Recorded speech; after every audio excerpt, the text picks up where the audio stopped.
Okay, let's talk about the metaverse. And no, forget the hype about virtual real estate or the next big game for a second. The metaverse is here, and along with it, a really dark underbelly.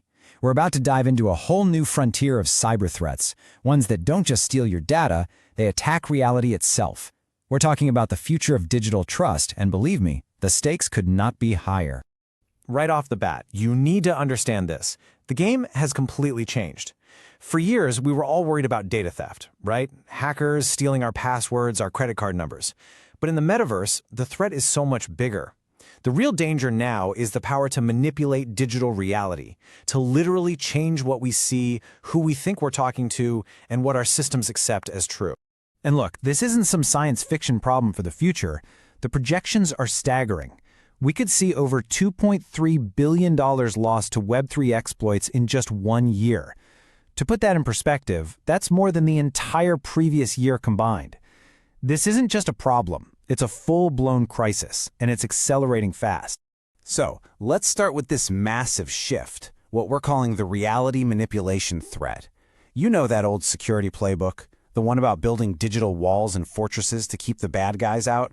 Well, you can pretty much throw it out the window. It's totally obsolete in this new era where digital trust itself has become the main target. I mean, just look at the difference. We've gone from worrying about someone stealing data from a single database to attackers who can manipulate reality across an entire ecosystem. It's no longer about a few isolated breaches here and there. Now we're staring down the barrel of potential, complete, systemic failure. So where does a systemic failure like that even begin?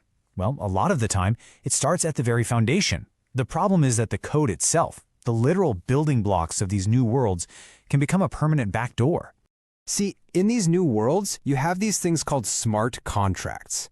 They're basically bits of code that automatically carry out agreements, and they are the ultimate authority. Once they're out there, they can't be changed. They're immutable. Now that's great for trust, but it's a total disaster if there's a flaw. A bug isn't just a glitch you can patch later, it becomes a permanent, unfixable financial backdoor.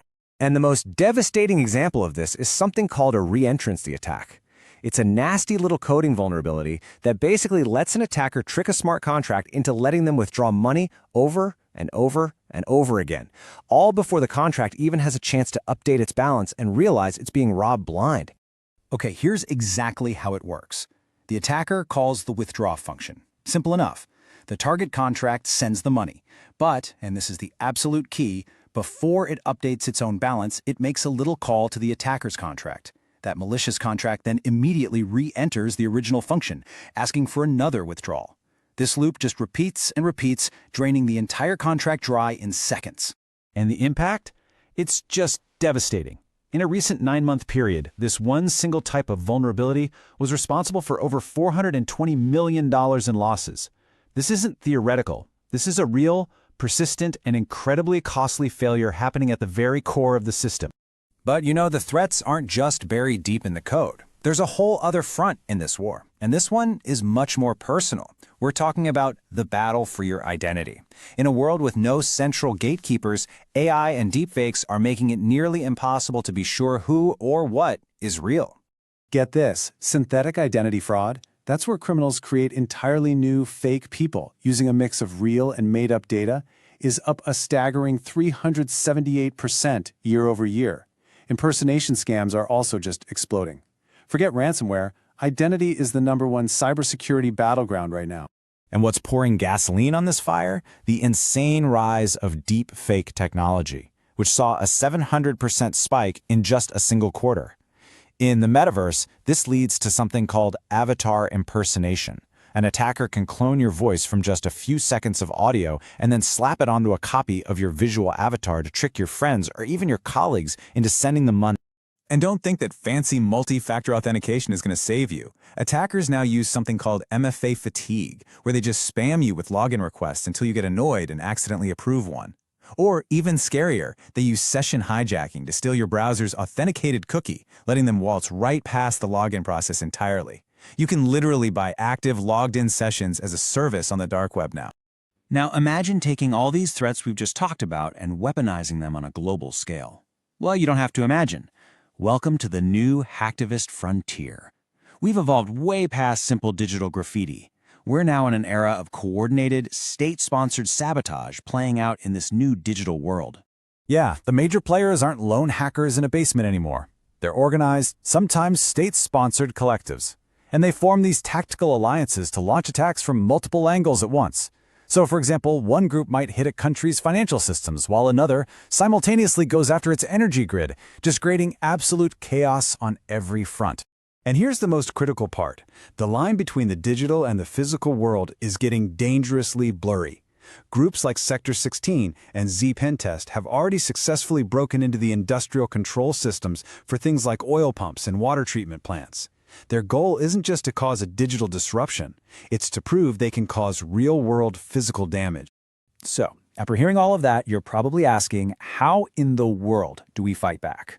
Well, it's time to talk solutions. We can build a resilient future, but it's going to require a complete strategic shift in how we even think about security.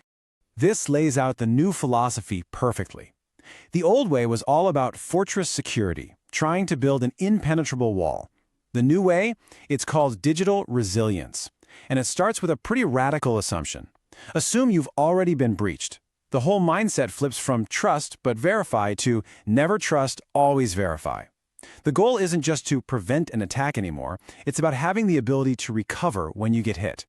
And this philosophy has a name. It's called Zero Trust, and it's powered by AI. By treating every single access request as if it's hostile and using AI to analyze behavior in real time, the results are just incredible. Organizations using this model are seeing 76% fewer breaches, they're detecting threats almost 90% faster, and they're cutting their incident response times from days down to minutes.